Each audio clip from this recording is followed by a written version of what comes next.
Bancada Fretilin continua questiona com a decisão do governo Niang a construir estádio e atasi tolo. Bancada Fretilin li husi deputada Cristina Yuri Rebelo, husi Ministério de Juventude, Desporto, Arte e Cultura, atau explica claro para público, banhira hahu construir estádio e atasi tolo, nebe governo tau ona iha plano. Nia husu, prosesso construção estádio, nebe FFTL hatoba governo, dadang ne nyelalau to ona iha nebe, selori tempo naruk liutan, FFTL sai hasoro problema bot ia futuro, tamba orçamento ia ona FIFA no AFC, mai beto agora sidauk iha clareza. Nebe mak FFTL hatoba governo, ulu katete dia tu halo iha tasitolo, nyelalau to ona iha nebe. Agora FFTL nia direção CNB atual, a que o presidente to Ciracelo, se remata e foi em dezembro de 2025.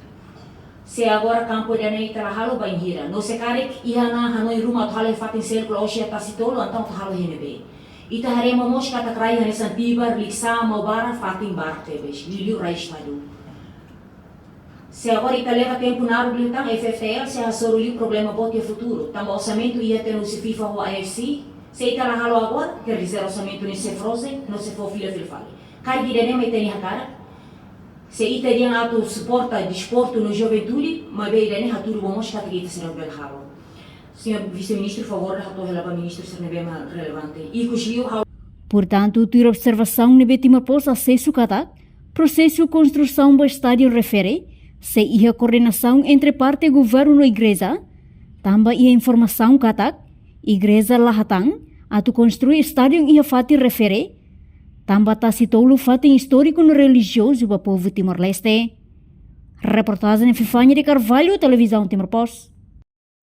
Janela informação ba emogoto, atau tem informação atual dia kliu, kita haluha, haneham botão subscribe, like, halo comentário, no fahe tutang ba media sosial hotu.